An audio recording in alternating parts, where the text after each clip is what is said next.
Software as a service जिसको हम कहते हैं, तो इसमें आपको डेवलपर या आईटी एक्सपर्ट होने की जरूरत नहीं होती।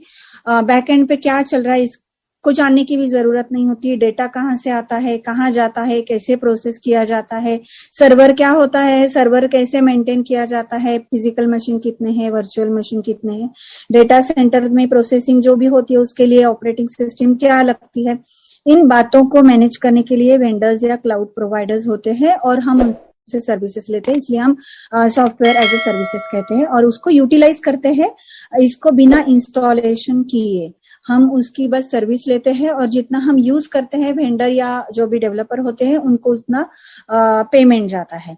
तो हम तो एक्सेस तो करते हैं एप्लीकेशन को और सॉफ्टवेयर की जो भी देखभाल होती है, मेंटेनेंस होता है या फिर सिक्योरिटी रिस्क होती है उसको भी डेवलपर ही देखते हैं या फिर क्लाउड प्रोवाइडर ही देखते हैं। तो इसको हम बिल्कुल आसान भाषा में कहेंगे कि डिसेंट्रलाइज्ड हुआ है सारा का सारा काम, और डिसेंट्रलाइज काम होने के बाद में जो भी हम अभी आज देख रहे हैं सिनेरियो मार्केट का, तो डिसेंट्रलाइज होने से क्या हुआ है कि हर कोई अपना काम इतना ठीक ढंग से करता है और सबका, डेवलपर का काम अलग है, डेटा साइंटिस्ट का काम अलग है, ये सारे इंटीग्रेट होते रहते हैं और काम किए जाते हैं। और मैं चाहती हूँ कि ये इसके ऊपर मैं थोड़ा तवज्जो दूं कि इसी तरह हमारी ऑन पैसिव पर भी एक इंटीग्रेशन हो रहा है। हर काम को डिसेंट्रलाइज करके उसको एक इंटीग्रेशन में बांध के फिर हम काम तो कर रहे हैं, लेकिन एक साथ एक उन्नत रूप में, हमेशा इसलिए कहती हूँ कि ये एक सॉफ्टवेयर का काम नहीं है, हम बहुत सारे एप्लीकेशन ला रहे हैं, बहुत सारे टूल्स ला रहे हैं और वो टूल्स एक दूसरे में भी इंटीग्रेशन करेंगे, तो ये एक उन्नत रूप है जो भी मार्केट में अभी है। वो एक्चुअली वैसे देखा जाए तो कोई भी अगर फ्यूचरिस्टिक आइडिया हम रखते हैं ना, तो पहले उसको क्रेजी आइडिया ही कह के सब लोग पुकारते हैं और इसका तो इतिहास गवाह है। लेकिन जब 2016 में मशीन लर्निंग का बोलने लगे थे लोग, तो बहुत क्रिटिसाइज हुआ था और लोगों को हार्ड था उनको एक्सेप्ट करना। लेकिन फिर भी जैसे सेल्फ ड्राइविंग कार आए, रोबोट्स आए, तो बहुत इजी वे से जब उनको समझा कि ये कुछ अलग हटके कुछ हो रहा है, एक टेक्नोलॉजी उन्नत रूप में जा रही है, तो उन्होंने मशीन लर्निंग और आर्टिफिशियल इंटेलिजेंस को अपनाया। कंप्यूटर जो ह्यूमन लैंग्वेज समझते हैं अभी, जिसका उदाहरण पल्लवी जी ने दिया कि स्पीच रिकग्निशन करते हैं, तो मैं उसके बारे में ये कहूंगी कि हम लोगों को जो ट्रांसलेशन मिलता है, जो अभी पल्लवी जी ने भी कहा कि गूगल ट्रांसलेट करके मिलता है, तो गूगल ट्रांसलेट करने का मुझे उसका बहुत, जब मैंने सबसे पहली बार समझा उसके बारे में, तो मुझे बहुत मतलब अचरज हुआ कि ये कितना अजीब है ना, कि कितनी टेक्नोलॉजी ऊपर गई है और उन्नत रूप में है कि हमने कभी देखा भी नहीं कि अगर मैं मराठी में बात करूं, अगर पल्लवी जी उसको बंगाली में ट्रांसलेट करना चाहती है, तो कंप्यूटर अपनी गूगल ट्रांसलेशन का वो पूरा एप्लीकेशन यूज करके उनको वो ट्रांसलेट करके देता है। तो जब तक कंप्यूटर ने ना मराठी लैंग्वेज देखी है ना बंगाली लैंग्वेज देखी है, लेकिन फिर भी इनका ट्रांसलेशन वो बखूबी तरीके से कर देते हैं। स्पीच रिकग्निशन के बारे में भी उन्होंने बात की, और अभी जो हम एक उसमें जो इंटीग्रेशन देखते हैं वो कंस्ट्रक्शन लाइन में है, मेडिसिन में है, इंश्योरेंस में है, एग्रीकल्चर में भी है, और आजकल वैसे एप्स भी आ रहे हैं। और आज की तारीख में जो हमारे फार्मर्स है वो ये आर्टिफिशियल इंटेलिजेंस और मशीन लर्निंग के का उपयोग करके अपनी खेती में बहुत ज्यादा प्रगति कर रहे हैं, ऐसा हम न्यूज़पेपर में या कई चैनल्स पे सुन चुके हैं।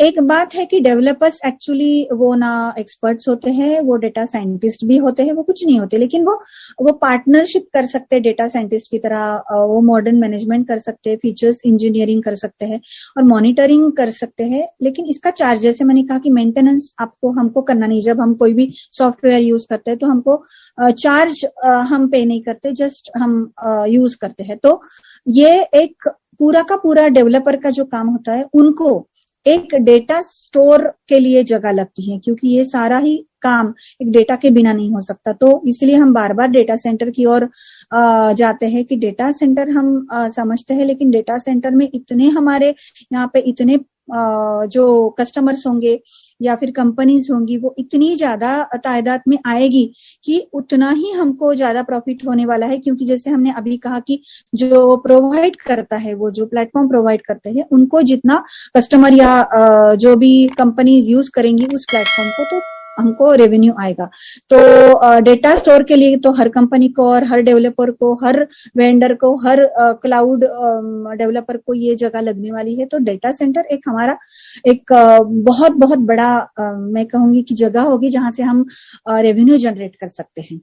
तो सास हम देखते हैं कि सास ये जो टेक्नोलॉजी है कि हमको मैनेज करने की जरूरत, मॉनिटर करने की, एप्लीकेशन को मॉनिटर करने की जरूरत नहीं होती है, इसलिए सास को हम बहुत अच्छी तरीके से उसको सराहते हैं हमेशा। और जब अभी आज पल्लवी जी ने एक टॉपिक दिया था कि सास और एआई, तो ये जो दोनों के दोनों इंटीग्रेट होते हैं ना, तो ये एम्पलीफाई करते हैं ह्यूमन इंजीनियरिंग को। मतलब जो भी इंजीनियरिंग ह्यूमन रिसोर्स के द्वारा होती है और जो कि पूरा ये नेटवर्क एस्टेब्लिश होता है, उसको एम्पलीफाई करते हैं, मतलब उसको बहुत बड़ा करते हैं और उससे ज्यादा उसकी एफिकेसी बढ़ाते हैं। तो एक मिसिंग डॉट्स जो पल्लवी जी ने कहा कि हम लोगों को लगता था और हमने एक अल्टीमेट सॉल्यूशन दे रहे ऑन पैसिव के थ्रू, एक इंटेलिजेंस सॉल्यूशन है और ये ऑटो प्रोसेस में जाने वाला बिजनेस है, तो मनी भी सेव होगा, एचआर भी सेव होगा, इसलिए हम हमेशा कहते हैं कि ये एक डिसरप्टिव टेक्नोलॉजी है। तो एक लार्जेस्ट ग्लोबल कम्युनिटी हमारी हो ही गई है। और रोबोटिक के बारे में भी पिछले एक बहुत पुराने एपिसोड में मैंने सोफिया की बात की थी। तो अभी एक 5 मिनट मैं आपको एक बस ये कर दूं कि ये जो हमने क्लाउड इंजीनियरिंग के द्वारा आर्टिफिशियल इंटेलिजेंस और मशीन लर्निंग को हमने हमारे प्रोडक्ट्स में इंटीग्रेट किया है, तो ग्लोबल सॉफ्टवेयर जो हम कहते हैं कि सास मार्केट कितना था 2020 में 113.82 बिलियन का उनका बिजनेस था। फिर वो अभी मार्केट हम एक्सपेक्ट करते हैं कि वो ग्रो होगा और USD 130.69 बिलियन तक वो 2021 में गया है शायद, लेकिन अभी और 716 प्लस 50.52 बिलियन का 2028 तक हमारा एक बिजनेस में ग्रोथ हमें दिखने वाली है। तो और ये टेक्नोलॉजी है, इसके ब्राइट प्रोस्पेक्ट्स है, हमें भी पता है। तो ये 2019 से 2029 या 28 तक जो भी मार्केट है वो इंक्रीज होने वाला है 25% से ज्यादा। अभी कौन कौन सी कंपनीज या कौन कौन से कंट्री की सारी कंपनीज इनको यूटिलाइज करते हैं, तो यूएस में 15,000, यूके में 2,000, कनाडा में 1,000, जर्मनी में 1,000, फ्रांस में 939, इंडिया में 813, लेकिन ये डेटा बहुत पुराना है, और चाइना में 663। तो ये एक स्टैटिस्टिक दिया गया है जो बड़ा बताता है कि $3.5 बिलियन का तो इसमें बढ़ोतरी होने वाली है। तो ये एक अंदाजा है, हम कह सकते हैं कि हम प्रेडिक्ट कर रहे हैं। लेकिन आज की तारीख में जो भी प्लेटफॉर्म्स इस्तेमाल करती हूँ उसके बारे में मैं जो सोचती हूँ उसको मैं आपके साथ थोड़ा शेयर करूंगी। शायद ये मेरी सोच है, ये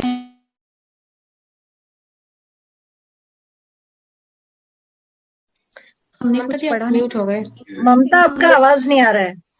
अभी आ रही है? yes, अभी आ रहा है? अभी आ रहा है। सॉरी, एक कॉल आया था, मैंने रिजेक्ट किया है, कॉल आया था। ओके, तो बात ये हो रही कि मैं कभी कभी सोचती हूँ कि प्लेटफॉर्म्स जब हम करते कि सॉफ्टवेयर प्लेटफॉर्म, तो सॉफ्टवेयर प्लेटफॉर्म तो हमारा व्हाट्सएप का भी प्लेटफॉर्म है, यूट्यूब का ही भी है, या फिर कोई जो हम शॉपिंग के प्लेटफॉर्म्स यूज करते हैं उसको मैं बिल्कुल थोड़ी देर में आपको एक थोड़ा शेयर करना चाहती हूँ, खुद की बातें जो मैं सोचती हूँ। लेकिन ये मैं बिल्कुल कह देती हूँ कि ये कहीं ऑन पैसिव से रिलेटेड नहीं, मैं बस अपनी एक कल्पना शक्ति उसके ऊपर लगाती हूँ और ये थोड़ा प्रेडिक्ट करने की कोशिश करती हूँ कि हम कितने ऊपर जाने वाले हैं।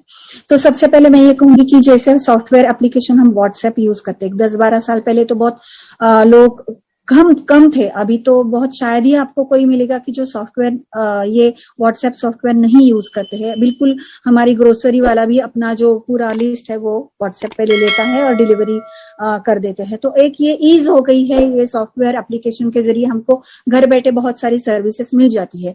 या फिर व्हाट्सएप के जरिए बहुत सारे बिजनेसेस पनपते हैं, क्योंकि बहुत सारे ग्रुप्स होते हैं जिनके थ्रू वो एक नेटवर्क डेवलप करते हैं और उन नेटवर्क को अपनी सर्विसेज देते हैं।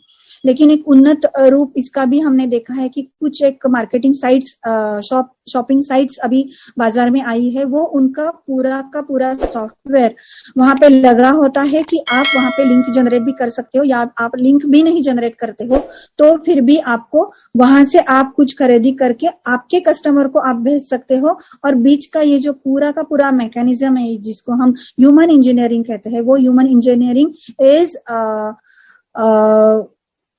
वो खुद हैंडल करते हैं। वो जो कंपनी है वो खुद हैंडल करती है। आपको सिर्फ डालना होता है कि क्या कस्टमर का नाम है, एड्रेस क्या है, और वो उनके घर में पहुंचा देते हैं। और आप एक वेंडर के रूप में होते हो और बाकी का जो कमीशन होता है वो आपके बैंक के अकाउंट में आ जाता है। तो ये सॉफ्टवेयर जो है वो जो आपको सर्विस देती है तो आपको एक कमाने का मौका भी देती है, लेकिन इसके लिए आपको काम करना पड़ता है। ये आर्टिफिशियल इंटेलिजेंस के थ्रू नहीं है। तो ऑन पैसिव हमारी उससे भी ज्यादा उन्नत है, क्योंकि ये सारे इसमें अगर हम ओ शॉप की बात करें तो इस सारे में एआई इनेबल्ड होने वाला है।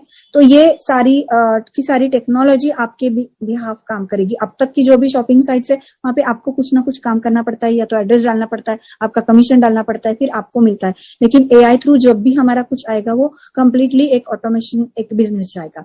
अब मैं आती हूँ यूट्यूब की, जो हमारे बहुत करीब है। कौन नहीं है, देखिए 5-10 साल पहले बहुत कम यूट्यूबर्स थे। आज दावे के साथ कहती हूँ एक भी ऐसा कोई क्षेत्र नहीं रहा है जिनमें यूट्यूब पे ऊपर जाते नहीं है लोग और यूट्यूब के ऊपर वीडियोस नहीं बनाते। पहले हम देखते थे कि डॉक्टर्स है, इंजीनियर्स है, या फिर लॉयर्स है, इनके बहुत कम वीडियोस थे। ज्यादातर कुछ सिखाने वाले थे, या फिर प्रोडक्ट के बारे में जानकारी देने वाले, या फिर शॉपिंग के बारे में, या कपड़े हो या पर्सेस हो, या फिर जो भी ग्रोसरी हो उसके जैसे होम शॉप 18 जैसे टेलीविजन पे आ रहा था, फिर यूट्यूब पे भी आ रहा है। तो मैं नाम नहीं लूंगी, लेकिन ऐसे जिनका ये उद्देश्य था कि ऐसी सर्विस हमको कस्टमर को देनी है, वो यूट्यूब पे आने लगी। लेकिन आज की तारीख में अगर आप देखो तो बहुत सारे डॉक्टर्स, इंजीनियर्स, लॉयर्स, आर्किटेक्ट्स, ये सारे के सारे ही यूट्यूब पे आए हैं। तो जरा सोचिए कि जिन क्षेत्रों को हमने समझा था कि ये बहुत ज्यादा कमाने वाले क्षेत्र है, उनको भी अभी यूट्यूब का सहारा लेना, मैं सहारा ये शब्द ये इस्तेमाल कर रही हूँ क्योंकि उनका एक नेटवर्क बढ़ता है, उनकी जो योग्यता है या फिर उनका जो नॉलेज है वो सबके साथ में एक कंट्रीब्यूट होता है, और उसके जरिए लोग उनसे जुड़ते हैं और उनको भी फायदा होता है और लोगों को भी फायदा होता है। या फिर ब्यूटिशियंस हो, या फिर कोई भी हो, बुटीक वाले हो,